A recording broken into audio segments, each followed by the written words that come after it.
Doesn't it feel like flying economy these days is kind of a humiliation ritual? Straighten out your legs there. This shit crazy as hell. What really sucks is that I'm flying Southwest, which used to be the one good airline. Transparency means we don't dream up ways we can trick you into paying more. You get 2 free bags and 0 change fees.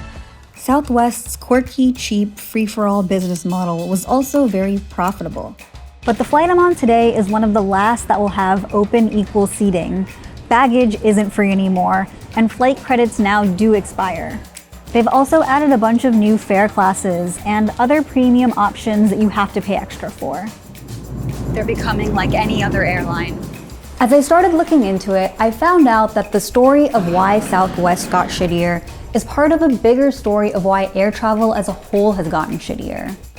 So, what broke flying and how do we fix it?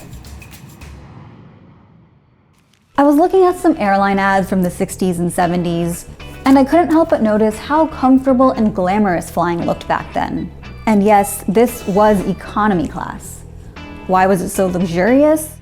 Well, back then, the federal government considered air travel a public utility, something necessary for society to function. And so they regulated the airline industry like they would, say, water. The feds decided how many airlines could exist, where they could fly to, and what they could charge for a ticket. With all of that regulated, airlines competed to stand out from each other with what they could control, a high-quality flying experience.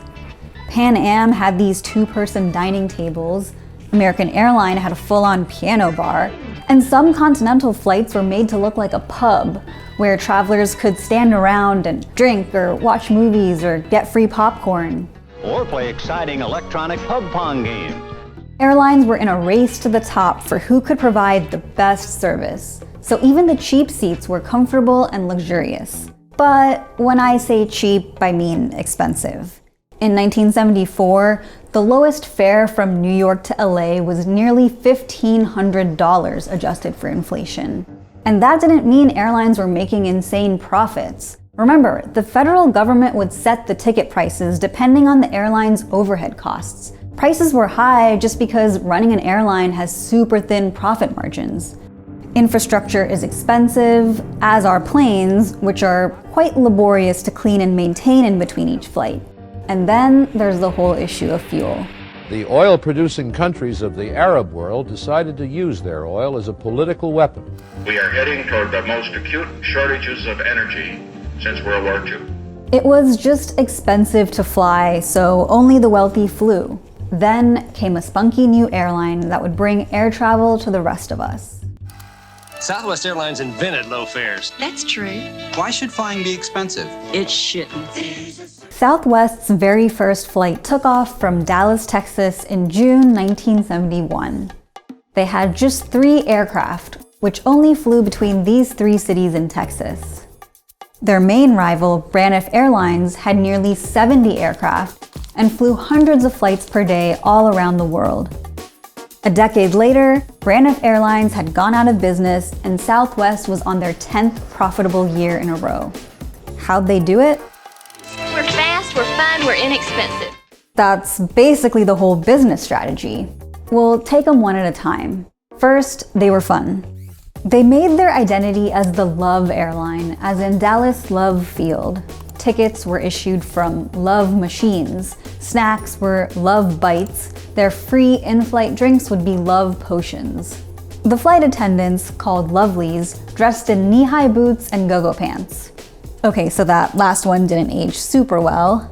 They also had colorful planes and customer-friendly policies like 2 bags fly free. Southwest was fun for their workers as well.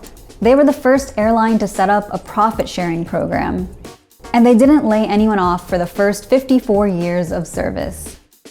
They were also fast. At the time, the average turnaround time for an airplane was about an hour. That's how long it took to unload passengers, clean and run maintenance, and load in the new passengers. Southwest cut that down to 10 minutes. How? 2 main ways. First, the Boeing 737. This was a big jet that was cheaper to buy and operate than the others on the market. Southwest made their entire fleet out of them. That way, they could use the same pilots, mechanics, and parts for every single plane. The second way, open seating. No assigned seats, you boarded the plane according to how early you checked in. This encouraged passengers to arrive early, which in turn speeded up loading. And it also meant there was no need for different fare classes. Every seat cost the same. The 10-minute turnaround allowed Southwest to fly double the amount of flights per day than a competitor like Braniff. And it cut out another very important cost. Because most of our flights are short, this is what our meals look like on Southwest Airlines. It's also what our fares look like. That's right, Southwest's peanut fares, flights so cheap they could cost peanuts, is why peanuts became the iconic in-flight snack for decades. Which brings me to the third part of their strategy. We're inexpensive. Remember that very first Southwest flight from Dallas in 1971? Braniff was charging $60 for that flight. Southwest's ticket price was $20. Now, wait a minute, you might be wondering, how could Southwest set their own prices and schedules when everyone else was regulated by the feds? Well, Southwest found a loophole. Because they only flew within Texas, they were considered a domestic airline, not subject to federal regulation. At a time when most airlines were focused on luxury, Southwest's focus on affordability and their first-come, first-served mentality earned them the nickname Greyhound of the Sky. They kick-started the democratization of flying, and then it was supercharged by Congress. The Airline Deregulation Act of 1978 turned over the flying industry from the bossy federal government to the magic of the free market. New airlines could enter the market without federal approval. They could set their own fares, routes, and anything else.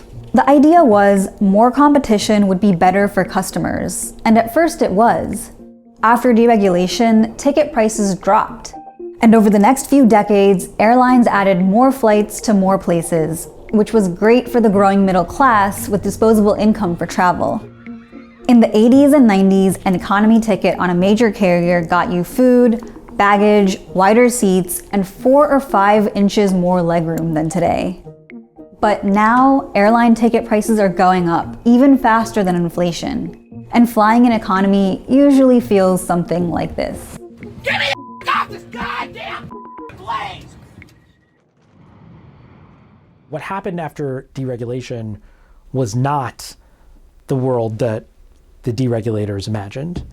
It was actually something more like the Hunger Games. And what you had was this period of unbelievably cutthroat competition. That competition led to 2 big changes in air travel. The first was cream skimming. By 1983, 5 years after deregulation, dozens of new airlines had entered the market and started winning over big airlines customers. Many of them followed Southwest's no-frills, peanuts-only model. And also this. Remember how Southwest focused on just these 3 really profitable routes in Texas? Well, that wasn't so great for everyone else in Texas. They need air travel too. This is why the federal government used to decide who got which routes in the first place.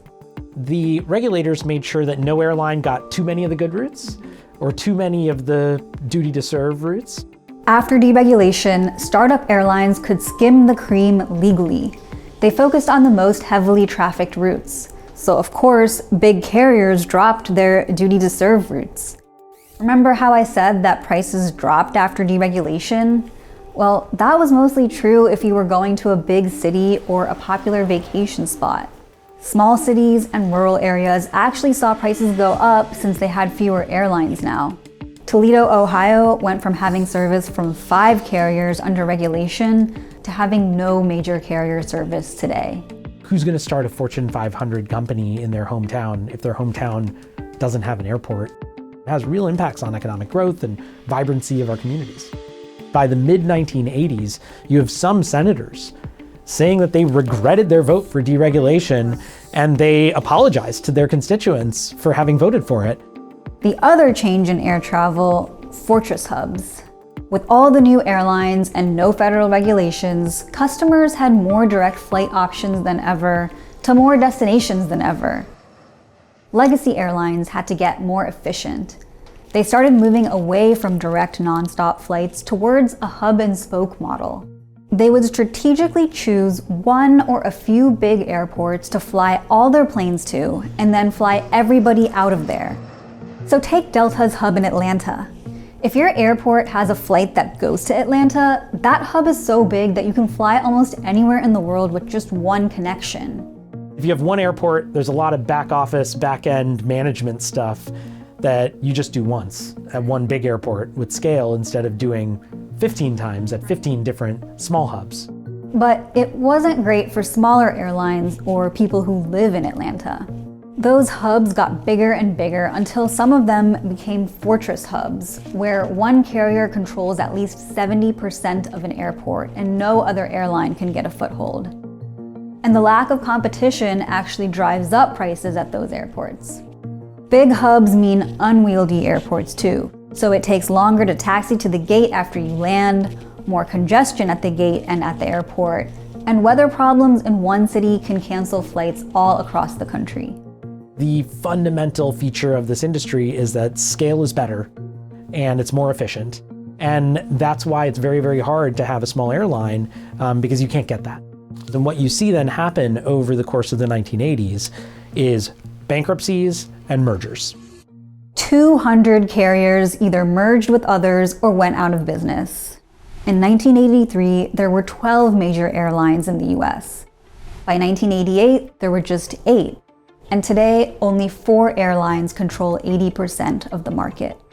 Things just got worse after 9/11. Plane has crashed into one of the towers. People stopped flying for a while, and airlines' revenue dried up.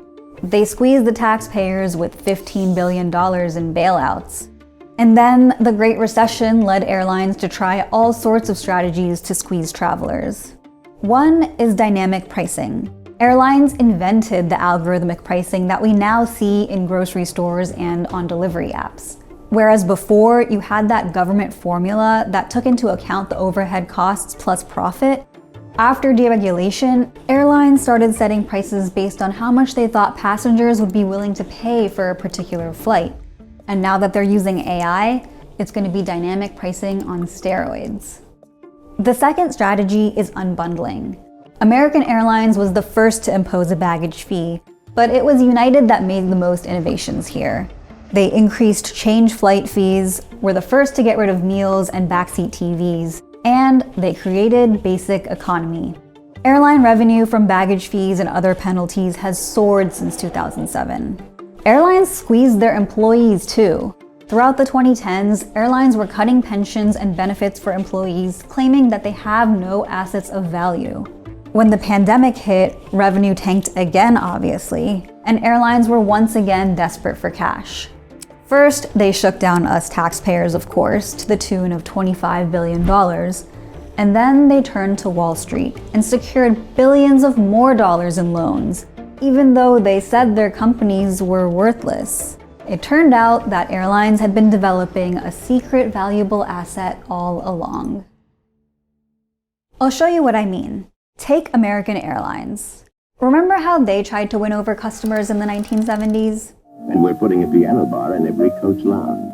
Well, look at this more recent commercial and see if you can spot what the most important part of their business is today. One more bag? Your advantage status gets you one more. More loyalty points for me. More rewards, more often. Life awaits. Today, American Airlines loyalty program is worth $25 billion, while the total value of the company is way less. And here's the really wild part.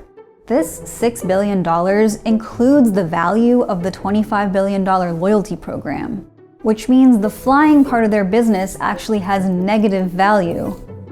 American Airlines' own earning reports show that it does indeed cost more on average to fly a passenger around than the passenger pays the airline. And that's true of the other major airlines too. At this point, a flight ticket is like the $1 Costco hot dog that lures you into the store, so you then impulse buy a $4,000 barrel steam sauna. So how exactly do loyalty programs make money? We invented the Advantage program for frequent flyers. frequent flyer program started after deregulation as a quaint coffee shop punch card type of strategy to win customer loyalty and drive ticket sales. But things started getting weird in 1987 when American Airlines teamed up with Citibank to offer the first co-branded credit card. Today, there are about 26 of them, and here's how they work. American Airlines sells Citibank miles for somewhere around 1 cent per mile. Then, when you use your credit card to buy like a $2,000 couch, Citibank would give you 2,000 miles for free. This is an amazing deal for American because they're not just making money from flights and baggage fees anymore. They're also making a little bit off of anything you buy on that card. And this is big money. Charges on Delta's American Express card total about 1% of the GDP every year. Now, you can use those points to buy a flight from American Airlines, but you can also use them to buy hotels or sunglasses or vacuums or FIFA World Cup tickets. Think about what this means. It's currency. More than that, points are currency that airlines can create out of thin air as much as they want. And they also get to decide how much that currency is worth and what it can be spent on. Today, airlines are banks and credit card companies, and somehow the Federal Reserve too. Oh, and they also fly planes from time to time. So what does our Secretary of Transportation think we should do about all this? Be in a good mood, dress up, bring civility back to travel, and I think everyone's experience is gonna be that much better. But we can't wear hard pants on planes when we're squeezed in there like steerage. And now airlines are literally changing the layouts of their planes to add more premium seating while making the economy section even smaller. I mean, it makes sense that they're trying to cater to the wealthiest travelers. They're the ones who drove revenue last year while economy seat sales were down. This is the modern day version of cream skimming. We're heading back towards flying being a luxury for just wealthy people, only this time without any regulations. So part of the reason why the people in the 1930s saw airlines as public utilities and wanted to regulate them in this way is because they are fundamentally different than other businesses. Air transportation is important to our lives and also to our economy. Deregulating the airline industry was obviously a mistake, so what if we did the opposite? What if we nationalized the airlines? And if you had a single airline in the whole country, it would be very efficient. You could fly anywhere you wanted on a single airline. That would mean no more cream skimming. The government would have a duty to serve everywhere, like the post office. A nationalized airline could also have fair and transparent ticket prices based on what it actually costs to operate. No dynamic pricing. Now, would this mean that ticket prices go up? Not necessarily. If you look at ticket prices before deregulation, they were actually already falling more rapidly than after. And study after study has found that if the feds had continued to enforce their ticket pricing formula, regulation would have offered lower fares than the free market. Most importantly, a nationalized airline would be accountable to us. We can set quality of service standards like minimum seat sizes, baggage allowances, and refund and rebooking policies. Remember, we've already been subsidizing our private airlines with billions of dollars in bailouts, and we have no control over how they operate or what they do with that money. Over the past 10 years, the biggest US airlines spent 96% of free cash flow on buying back their own shares. A nationalized airline wouldn't need profit or concern itself with shareholders, so it can use revenue for technological innovation and a rainy day fund so they don't go bankrupt during lean years. Many countries run nationalized airlines, some existing alongside private ones. But the key is that they all need to be regulated on certain things. When you have a system where the prices are regulated, the airlines still compete, but now they're competing for quality of service. As for Southwest and the low-cost carriers they inspired, many of them today are fighting bankruptcy or trying to consolidate. It's no surprise then that Southwest was recently bought by investors, which explains why they've gotten rid of so many of their pro-customer policies, are chasing premium passengers, and moving away from their direct route flights towards a hub-and-spoke system. Last year, they laid off employees for the first time in 53 years.